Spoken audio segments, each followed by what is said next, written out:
আজ পড়ে শোনাবো আহমদ শরীফের একটি প্রবন্ধ। এটি উনি রবীন্দ্রনাথ ঠাকুরকে নিয়ে লিখেছিলেন। এটি প্রকাশিত হয়েছিল 1987 সালে ফেব্রুয়ারি মাসে। আহমদ শরীফের এই প্রবন্ধটির শিরোনাম রবীন্দ্রোত্তর তৃতীয় প্রজন্মের রবীন্দ্র মূল্যায়ন। আশা করি পাঠকরা শুনবেন। রবীন্দ্রনাথের মৃত্যুর পর 44 বছর অতিক্রান্ত। আজও কিন্তু রবীন্দ্রনাথ শান্তিনিকেতনে গুরুদেব, আর সাধারণ অসাধারণ পাঠক ভক্তদের কাছে কবিগুরু। দুটোরই ব্যবহার তাৎপর্যহীন, তাই অসঙ্গত। কেননা যারা পড়েননি তার কাছে এবং দেখেননি তাকে, তাদের মুখে গুরুদেব নির্বোধের অর্থহীন অন্ধভক্তির সাক্ষ্যমাত্র। আর কবিগুরু যদি হয় কবির কবি নির্দেশক, তাহলে তাও হয় ন্যায় বুদ্ধিরিক্ত স্থূলরুচি অক্ষম ভক্তের অপপ্রয়োগ। আর অঙ্কের স্যার, ইংরেজি স্যার প্রভৃতির মতো গোড়ার রবীন্দ্রনাথ ঠাকুর নামের শিক্ষককে যদি শিক্ষার্থীরা কবিগুরু নামে নির্দেশ করে থাকে, তাহলে শিক্ষকতার ত্যাগের পরে কিংবা মৃত্যুর পরে তাকে ওই পরিভাষায় তথা যোগরূঢ় শব্দে চিহ্নিত করা অসঙ্গত বলেই অবাঞ্ছিত। প্রেম, প্রীতি, স্নেহভক্তি, আসক্তি প্রভৃতি অন্ধ আবেগ প্রসূন বলে যে কথা চালু আছে, এ তারই প্রমাণ মাত্র। দীর্ঘজীবী সার্বক্ষণিক লেখক রবীন্দ্রনাথের রচনা এত বিচিত্র, বহুমুখী এবং বিপুল কলেবর যে কোনো একজনের পক্ষে ধৈর্য ধরে তার রচনাবলী পড়ে শেষ করাও দুঃসাধ্য, মনে রাখা অসাধ্য। কোনো অংশ প্রয়োজনে খুঁজে নেওয়া কষ্টসাধ্য। আর তার রচনাবলী ঘরে রাখার পূর্বশর্ত হচ্ছে আর্থিক স্বাচ্ছল্য। তার যে কোনো রকমের রচনার দেশকাল পরিবেষ্টনী সাপেক্ষ মূল্যায়নের জন্যে প্রয়োজন উঁচু মানের মনীষা ও তীক্ষ্ণ স্মরণশক্তি সম্পন্ন বিদ্বান ব্যক্তির সশ্রম, সতর্ক ও সচেতন প্রয়াস। গত 60-70 বছর ধরে স্কুল ম্যাগাজিনেও ছাত্র শিক্ষকরা রবীন্দ্রনাথ সম্বন্ধে নিবন্ধ প্রবন্ধ লিখেছেন, যেমন লিখছেন পত্রপত্রিকায় অন্য অসংখ্য লেখকেরা। বন্যা প্লাবিত গায়ে যেমন ভেলা যথেচ্ছ চালিয়ে অবলীলায় গন্তব্যে পৌঁছা সম্ভব হয়, তেমনি রবীন্দ্র রচনা সমুদ্রে আবেগ জড়িত মন মনন যোগে আপাত যুক্তি প্রমাণ নির্ভর ক্ষুদ্র খণ্ড ও তরল সত্যে যে কোনো লেখকের উত্তরণ ঘটে। এক্ষেত্রেও ব্যতিক্রম অবশ্যই রয়েছে, সে কথা সর্বদা ও সর্বথা স্বীকার্য। তবু এও সত্য যে রবীন্দ্রনাথের লেখক জীবনের সুদীর্ঘ 65 বছরের পরিপ্রেক্ষিত ও পরিবেশ মনে না রেখে তার বিচিত্র বহুমুখী রচনার যে কোনো এক পর্ব কিংবা এক শাখা ধরে আলোচনা করে ঋজু সিদ্ধান্তে পৌঁছা আবেগ অনুরাগ চালিত ভক্তের পক্ষে সহজে সম্ভব হলেও তার ঠুলি পড়া সরু সংকীর্ণ মানস দৃষ্টি দূরগামী হলেও পার্শ্ব চেতনারিক্ত হওয়ায় তা নির্ভুল হয় না। রবীন্দ্রনাথের কাছাকাছি সময়ের প্রতীচ্য প্রতিভাবানদের Goethe, Tolstoy, Bernard Shaw, Russell, Romain Rolland প্রমুখের তার মতো এমন বহুমুখী দক্ষতা ছিল না। তাদের রচনার কলেবর ও বৈচিত্র্যতাই দিশেহারা করার মতো চোখ মন ধাঁধানো গোছের নয়। রবীন্দ্রনাথ কবি হলেও একজন গৃহী ও বিষয় সচেতন ব্যক্তি। কাজেই কবি ও গৃহী মানুষ হিসেবে বাহ্যত তিনি দ্বৈত সত্তার এবং ক্বচিৎ কখনো চেতনার গভীরে অদ্বৈত সত্তার মানুষ। অতএব তাকে প্রয়োজন মতো দ্বৈতাদ্বৈত রূপে জানতে বুঝতে হবে। আর এও মানতে হবে যে তিনি মুখ্যত 19 শতকের মানুষ ও কবি। কেননা তার মন মানস পাকাপোক্ত হয়েছে 19 শতকী প্রতিবেশে। রবীন্দ্রনাথের জন্ম সামন্ত প্রতিবেশে বুর্জোয়া পরিবারে। ইস্ট ইন্ডিয়া কোম্পানির চাকুরে ও অনুরাগী পরিবারে, খাদ্যে, পোশাকে, আচারে, আচরণে তখনও মুঘলাই রুচির প্রতি আসক্তি প্রবল। কিন্তু মনে মানসে প্রতীচ্য হাওয়া মৃদু মন্দ গতিতে বইতে শুরু করেছে। পরিবারে মুঘলাই হাওয়া যখন ক্ষীণতর এবং ইউরোপীয় আবহ প্রবলতর, তেমনি সময়ে রবীন্দ্রনাথের জন্ম। বালকের দেহে টুপি, শেরওয়ানি, পাজামা রইল বটে, কিন্তু মনে যে রং লাগছিল তার নতুন ও দুরাগত। বাল্যে কৈশোরে তার পদ্ধতিগত শিক্ষা হলো না বটে, তবে নানা বিদ্যায় ছিল তার কৌতূহল। ফলে রবীন্দ্রনাথ যথাসময়ে বিদ্বান হয়ে উঠেছিলেন। আশৈশবের জিজ্ঞাসাই ছিল এই বিদ্যা চর্চার মূলে। প্রায় সর্বদিক দিয়ে শিথিল চরিত্রের লোক ছিলেন বলে দ্বারকানাথের প্রতি তেমন শ্রদ্ধা ছিল না রবীন্দ্রনাথের। এজন্যে সুদীর্ঘ জীবনের কোনো কথায় লেখায় ক্বচিৎ দ্বারকানাথ প্রসঙ্গ এসেছে। কিন্তু আচারনিষ্ঠ ব্রাহ্মধর্মবেত্তা পিতার অনুগত ছিলেন রবীন্দ্রনাথ সারা জীবন। পিতার ধর্ম, পিতার স্বর্গ, পিতা পরম তপ এ ব্রাহ্মণ্য বিশ্বাসে অটল ছিলেন ব্রাহ্ম রবীন্দ্রনাথ ঠাকুর। ব্রাহ্ম ঋষি ও সমাজপতি দেবেন্দ্রনাথ ঠাকুর ব্রাহ্মণ্য উপনয়নে, বর্ণভেদে ও আচারে সংস্কারে ছিলেন শ্রদ্ধাবান। তাই অব্রাহ্মণ্যের সঙ্গে ব্রাহ্ম দেবেন ঠাকুর বৈবাহিক সম্বন্ধের ছিলেন ঘোর বিরোধী। বর্ধমানের মহারাজ পরিবারে দৌহিত্রীর বিবাহে তার অনুমোদন মেলেনি। পৌত্র বনেন্দ্রনাথের বিধবার পুনঃবিবাহের চেষ্টার সংবাদে বিচলিত দেবেন্দ্রনাথ পুত্র রবীন্দ্রনাথকে পাঠিয়ে বধূকে জোড়াসাঁকোয় আনিয়ে নেন। ব্রাহ্ম হয়েও রবীন্দ্রনাথ 22 বছর বয়সে 11 বছরের বালিকা মৃণালিনীকে বিয়ে করেন। নিজের 3 কন্যার বিয়েও দেন যথাক্রমে তাদের 15.5, 12 ও 14 বছর বয়সী। তার উদ্ভিন যৌবন থেকেই ব্রাহ্ম সমাজ, মন্দির উপাসনা এবং তত্ত্ববোধিনী পত্রিকা সম্পৃক্ত জীবন শুরু। রবীন্দ্রনাথ উপাসনায়, ব্রাহ্ম সমাজের সেবায় এবং পৌরোহিত্যে আর ধর্মদেশনায় সারা জীবন নিষ্ঠ ছিলেন বটে, কিন্তু নিরাকার ব্রহ্মবোধ, বৈদান্তিক ব্রাহ্মোপলব্ধি তার হয়েছিল কিনা তার আন্তর্প্রমাণ নেই। হিন্দু পুরাণের দেবদেবী তার চিন্তা চেতনা আচ্ছন্ন করেছিল, অধিকার করেছিল তার আবেগের জগৎ। তাই তার জীবন দেবতাও নারী বা দেবী স্বরূপা। তার সাহিত্যে চিত্রকল্পা ও বাক প্রতিমা পুরাণ প্রভাবিত। তার জীবন চেতনা এবং জগৎ ভাবনাও গীতা মহাভারত বলয়ভুক্ত। তিনি তার তত্ত্বভাবনায় ঔপনিষদিক সত্যানুগত্য উচ্চারণ করেছেন বটে, শ্লোকও উদ্ধৃত করেছেন সত্য, কিন্তু তাতে তার অধিকার যে সুষ্ঠু ছিল না তা শ্লোকের ভুল ব্যাখ্যায় বোঝা যায়। তাছাড়া প্রধান উপনিষদগুলো নিবিড়ভাবে জানার বা স্মৃতিতে ধরে রাখার আগ্রহ ছিল না তার। পিতা দেবেন ঠাকুর বিধৃত শ্লোকের জীর্ণ খাতার পিতার নির্দেশে প্রতিলিপি তৈরির সময় কিছু ভালো লাগা শ্লোক তিনি স্মৃতিতে ধরে রেখেছিলেন এবং সেগুলোই সারা জীবন প্রাসঙ্গিক ক্ষেত্রে কখনো কখনো মূল পাঠের বিকৃতি সাধন করে আওড়াতেন। কারো ধারণা এই, ওই পৌরাণিক দেবদেবীর প্রতীকী ভূমিকায় আস্থাভান আমৃত্যুনিষ্ঠ ব্রাহ্ম পুরোহিত রবীন্দ্রনাথ পুরস্কার প্রাপ্তি উত্তর জীবনে বৈশ্বিক ও বিশ্বমানবিক চিন্তা চেতনায় উদ্বুদ্ধ হয়ে যখন ভাষণে, বক্তৃতায়, বিবৃতিতে স্ব-উপলব্ধ এক মানুষ বা মানব ধর্মের কথা উচ্চকণ্ঠে উচ্চারণ করতেন, তখন তার চিন্তায় ও আচরণে বুকের ও মুখে সত্যে অসঙ্গতি সতর্ক সচেতন মানুষের চোখের অগোচরে থাকেনি। ভূতে ভগবানে ছিল তার সমান বিশ্বাস, আমৃত্যু ভৌতিক প্ল্যানশেটে ছিল তার গভীর আস্থা। আর কেনা জানে এ ধরনের আস্তিকতা মানস মুক্তির একটি বড় অন্তরায়। আবার রক্তমাংসের মানুষ রবীন্দ্রনাথ কামে প্রেমেও উদাসীন ছিলেন না কখনো। রবীন্দ্র অন্তরের গভীরে পৌরাণিক দেবতাপ্রীতি ও ঔপনিষদিক ব্রাহ্মতত্ত্বের সহাবস্থানের ফল হিন্দু ব্রাহ্ম সমাজের পক্ষে কল্যাণকর হয়েছে। সাধারণত নিষ্ঠ ধার্মিকরা ধর্মবিশ্বাসের ক্ষেত্রে স্বাতন্ত্র্যকামী হয়।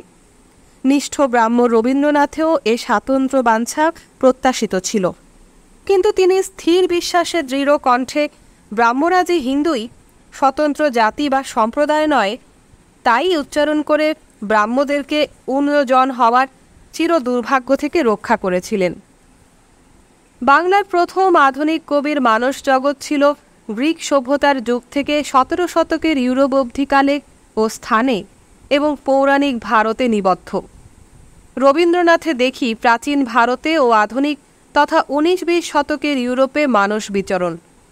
রবীন্দ্রনাথের কল্পনা ও স্বপ্ন বিজড়িত সোনা প্রাচীন ভারত ছিল মহিমায়, সৌন্দর্যে এবং ধর্মের, ক্ষমার, প্রেমের, মানবতার ও মহত্বের ঐশ্বর্যে অনন্য ও অসামান্য। তাই এ মোহের স্বর্গে তার আমরণ ছিল আনন্দ বিচরণ।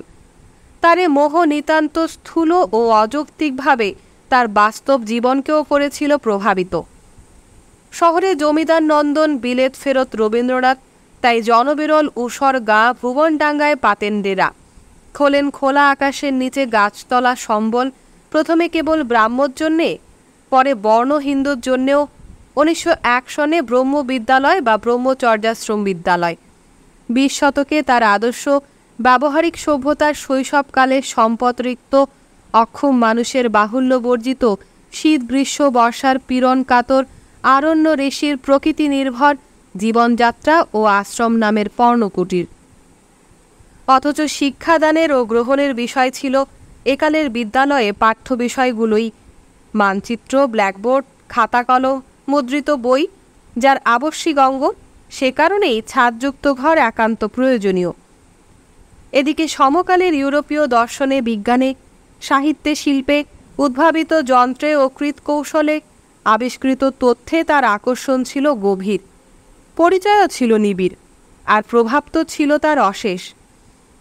অঙ্গে বা অন্তরে একালের ইউরোপীয় সাহিত্যে, শিল্পে, সঙ্গীতে, দর্শনে, রাজনীতিতে কিংবা শিক্ষায়, সংস্কৃতিতে নেই বা অজ্ঞাত তেমন কিছু রবীন্দ্র চিন্তায়, চেতনায়, সাহিত্যে, শিল্পে আমরা খুঁজে পাইনি।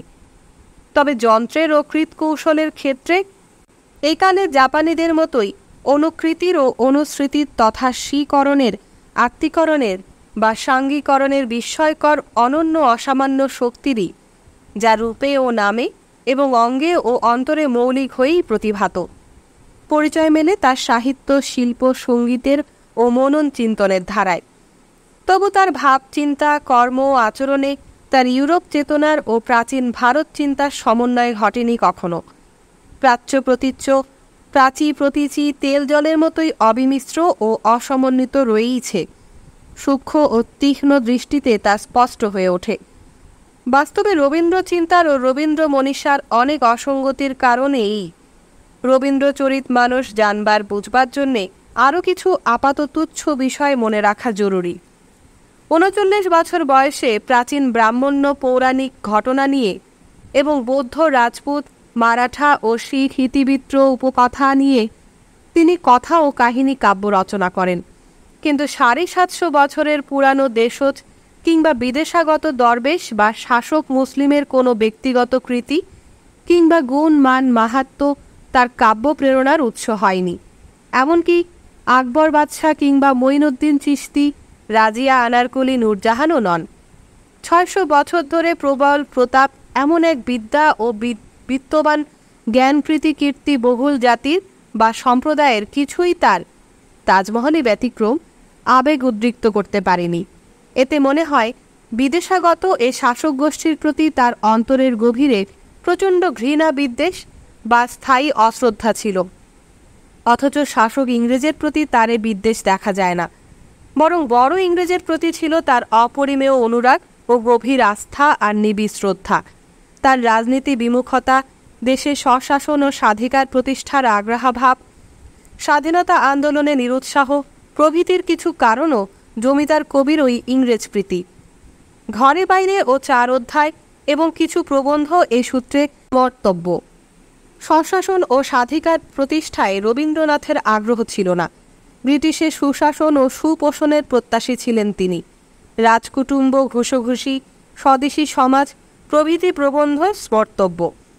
মনে রাখতে হবে, জালিয়ানওয়ালা বাগের হত্যাকাণ্ড তাকে নাইটহুড ত্যাগের মতো বিচলিত করেনি। ভিতরকার চাপে সিদ্ধান্ত নিতে তার 46 দিন লেগেছিল। 40 বছর বয়স্ক কবি সম্রাজ্ঞী ভিক্টোরিয়ার মৃত্যুতে রাজভক্তির প্রতীক মাতৃশোকোচ্ছ্বাস রচনা করেন।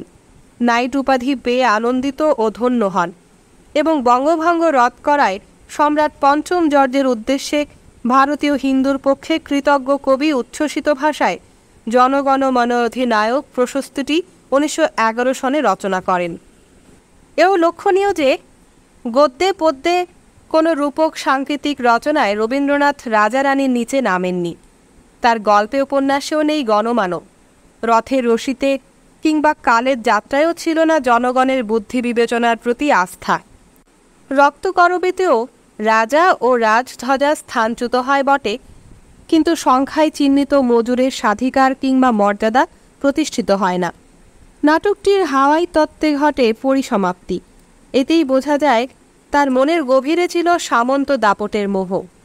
ব্রিটিশ সাম্রাজ্যবাদীরা যেমন ভারতীয়দের শিক্ষিত ও সংস্কৃতিবান মানুষ করার মহান দায়িত্ব গ্রহণের ও পালনের গৌরব সগর্বে ঘোষণা করত, রবীন্দ্রনাথও তেমনি মহুয়া কাব্যের সাগরিকা কবিতায় স্বজাতি সে ঐতিহ্য স্মরণ করে আনন্দিত ও গর্বিত হয়েছেন। বোঝা যায় উপনিবেশবাদে অর্থাৎ কলোনিয়ালিজমে তার ঘৃণা ছিল না। বঙ্কিমচন্দ্র প্রমুখদের মতো রবীন্দ্রনাথও সমাজের সাধু সন্ন্যাসীকে বিবেকবান সাহসী সৎলোক বলে জানতেন, যেন গৃহী গৃহস্থ মানুষ, বিষয়ী মানুষ সৎ, বিবেকবান, পরার্থপর, সাহসী, ত্যাগবীর হতে পারে না। কাজেই সাধারণ মানুষের মহত্ব মহিমা সম্বন্ধে রবীন্দ্রনাথের ধারণাও উঁচু ছিল না, যদিও কচিত ব্যতিক্রমও লক্ষ্য করা যায়। উপন্যাসে তো রাজা, সামন্ত, জমিদার ও উচ্চ মধ্য শ্রেণীর বুর্জোয়ার নিচে নামেইনি।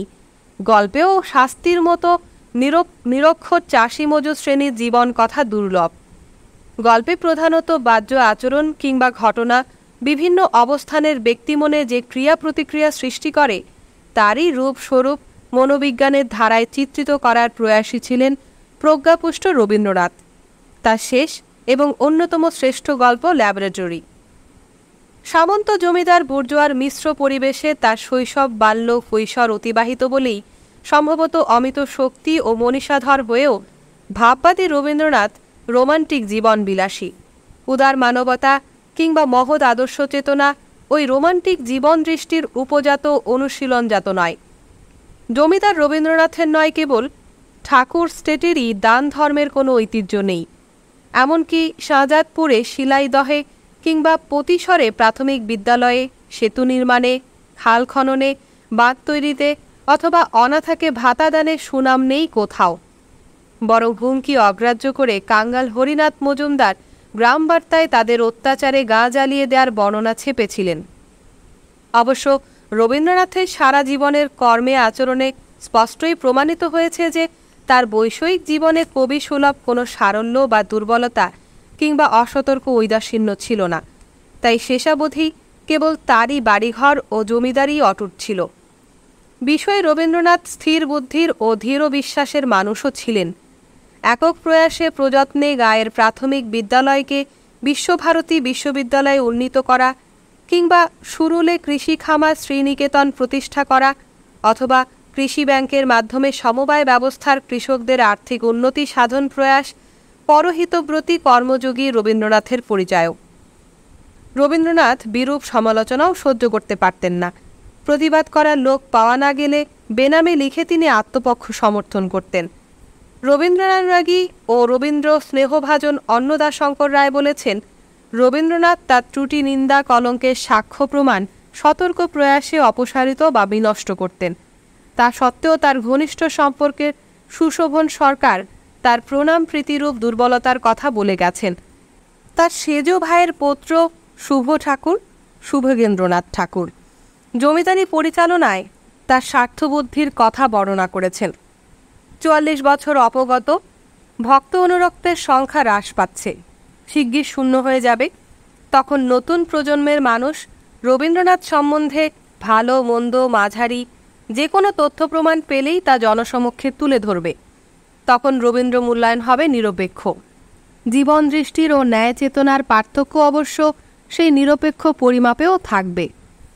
ফলে মাপে ও মাত্রায় ঘটবে বৈচিত্র্য। দেখা যাচ্ছে রবীন্দ্রনাথের নাট্য প্রবণতাই ছিল অধিক। তার কাব্য রচনা সংলাপ দিয়েই শুরু এবং রীতিনৃত্যে নাট্যে শেষ।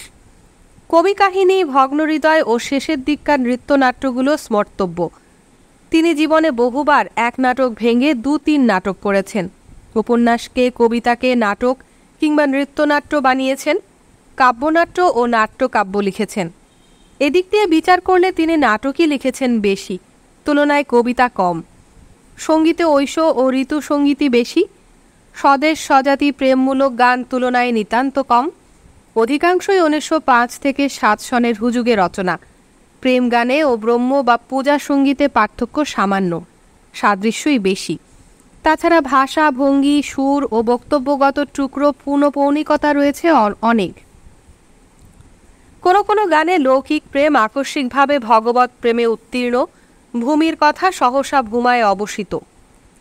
বলতে গেলে রবীন্দ্রনাথ নাটক ও কবিতাই লিখেছেন সযত্নে ও সোৎসাহে, ফাঁকে ফাঁকে লিখেছেন গান, উপন্যাস, ভ্রমণ বৃত্তান্ত ও প্রবন্ধাবলী। তিনি মূলত কবি নাট্যকার। ক্ষুদ্র বৃহৎ উপন্যাসও কম বলা যাবে না, সংখ্যায় 13। গল্প সংখ্যায় শত অতিক্রম করলেও এবং প্রতিভাদীপ্ত হলেও তুলনায় কম।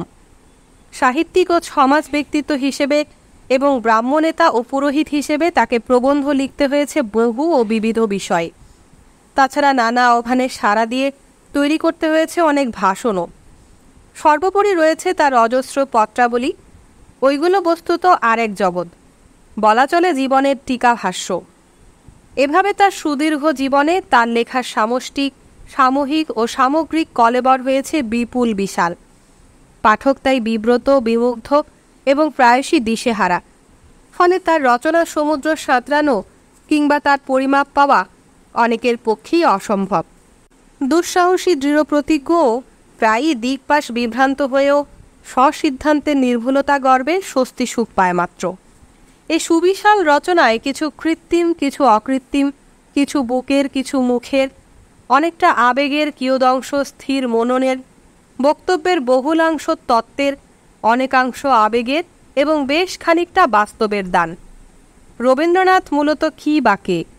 নাট্যকার, কবি, কথাকার, চিত্রী, প্রবন্ধকার, ব্রাহ্ম সমাজপতি ও পুরোহিত, বাঙালি বা ভারতীয় মনীষী বা চিন্তানায়ক, কিংবা দেশকালাতীত বিশ্ব সাহিত্য শিল্প মনীষার প্রতিভু? রাগ বিরাগ কিংবা ভক্তি অনুরক্তি মুক্ত চিত্তে নিঃসংকোচে জ্ঞান বুদ্ধি বিবেক ও জীবন দৃষ্টিযোগে রবীন্দ্র সাহিত্য শিল্প সঙ্গীত নিরীক্ষণ, পরীক্ষণ ও বিশ্লেষণ করে দেখার, দেখানোর, জানার, জানানোর এবং বোঝার, বোঝানোর সময় এসেছে নিশ্চয়ই রবীন্দ্র প্রয়াণের পরেরকার দ্বিতীয় প্রজন্মের একালে।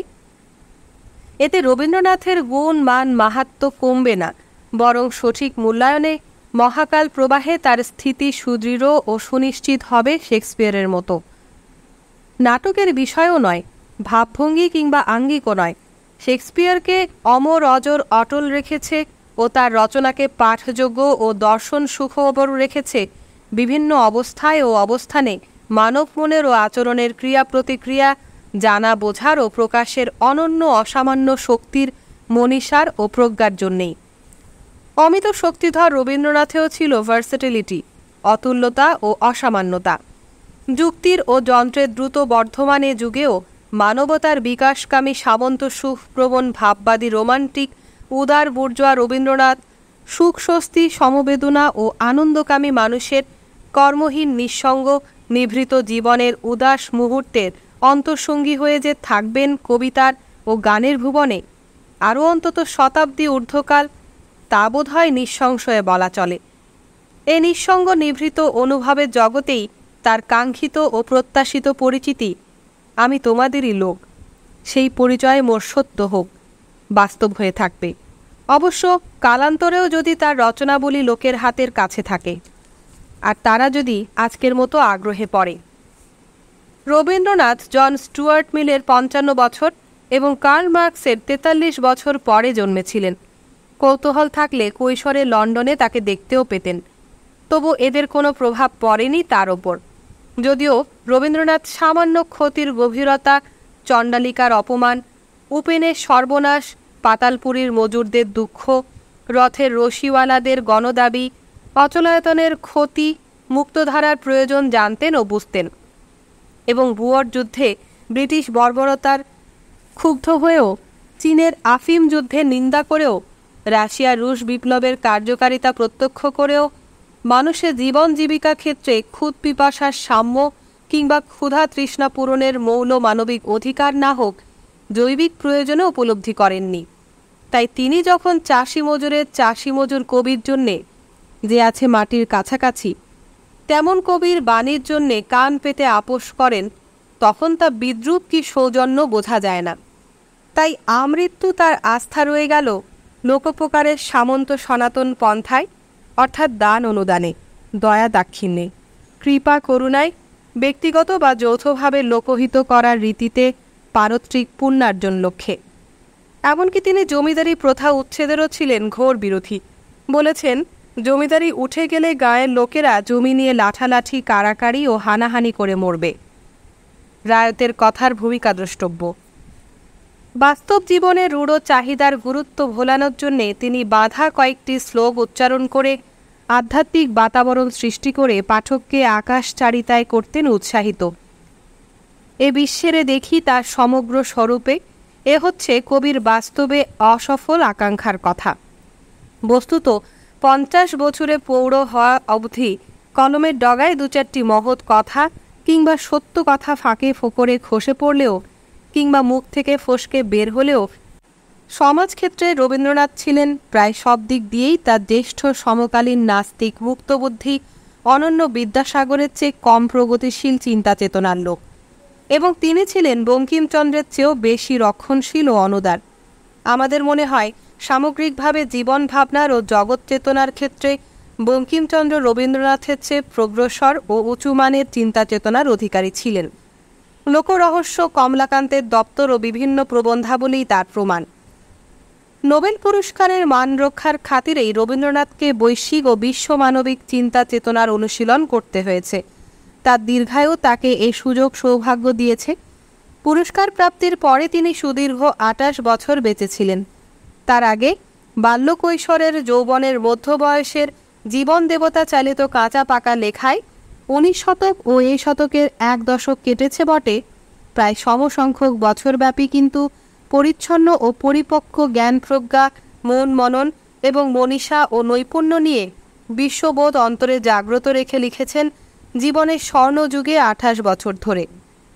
বলতে গেলে পুরস্কার পূর্বকালের রবীন্দ্রনাথ ছিলেন 19 শতকী কবি, আর পুরস্কার উত্তরকালের রবীন্দ্রনাথ হলেন 20 শতকের মনীষী মানুষ। সঙ্গীত ও কবিতা ক্ষেত্রে না হলেও অন্যান্য রচনায় উঁচু মানের চিন্তা চেতনায়, ঐহিক চেতনায়, উদার মানবতার, বৈশ্বিক অনুভবের ও আন্তর্জাতিক অভিন্ন মানব লক্ষ্যের সাক্ষ্য রয়েছে। আঙ্গিক ও ভাষিক উৎকর্ষও লক্ষণীয়। এসব রচনায় আবেগ স্বল্প। এ সময়কার কবিতাও তাই প্রায়ই জীবন দেবতা ও ঈশ্বর নিরপেক্ষ, ঐহিক এবং ভাষায়, ছন্দে, আঙ্গিকে, বিষয়ে ও বক্তব্যে নতুন। প্রধান জিজ্ঞাসার বিষয় তাই মানুষের জন্ম, জীবন, মৃত্যু, সমাজ, ধর্ম, আদর্শ, পরিণাম চেতনাই মুখ্য তার গদ্য ও পদ্য রচনায়।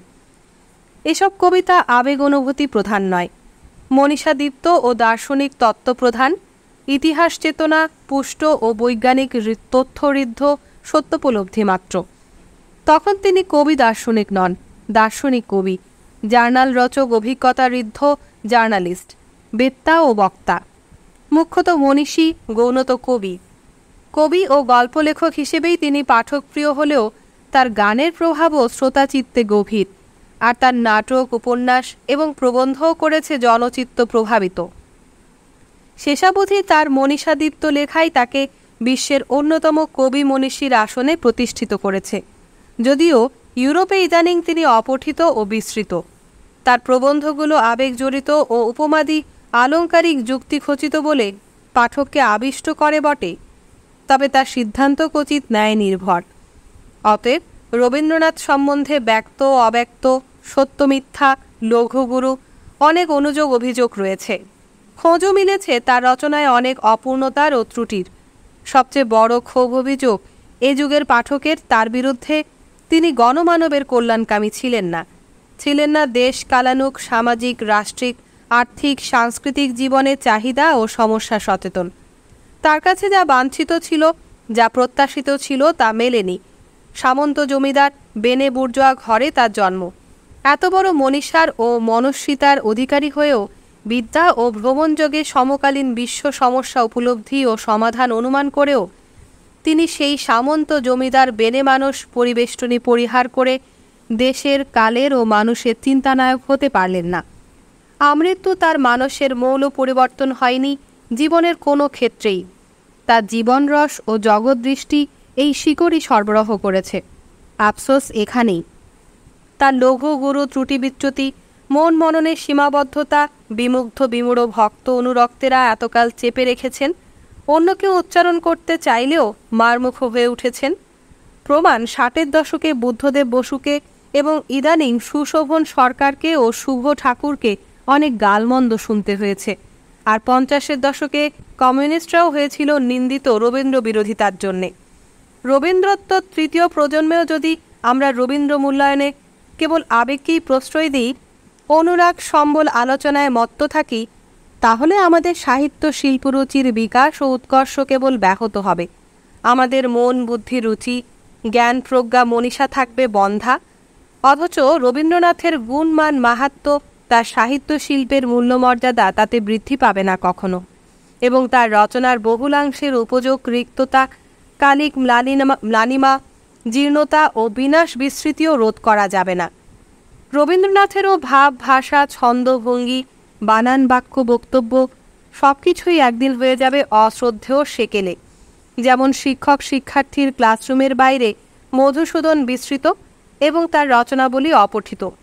যদিও এ মুহূর্তেও রবীন্দ্রনাথ সম্বন্ধে এ সত্য অভাবিত, কেননা আমাদের আবেগ আচ্ছন্ন চোখে তিনি ভারতচন্দ্রের ভাষায় কবিতা কমলে তুমি রবি মহাশয়, নরলোকে সমনাহি দেবলোকে কয়। কিন্তু সমাজ পরিবর্তন যাদের লক্ষ্য, যারা গণমানবের আর্থসামাজিক মুক্তি অর্জনে অঙ্গীকারবদ্ধ, সাহিত্য শিল্পের উপযোগ বুদ্ধি বিস্তৃত হলে তাদের চলে না। তবে স্রষ্টা রবীন্দ্রনাথকে এবং বিষয়ী ও সমাজ সদস্য ব্যক্তি রবীন্দ্রনাথকে সবসময় অভিন্ন করে দেখা অযৌক্তিক ও অসঙ্গত।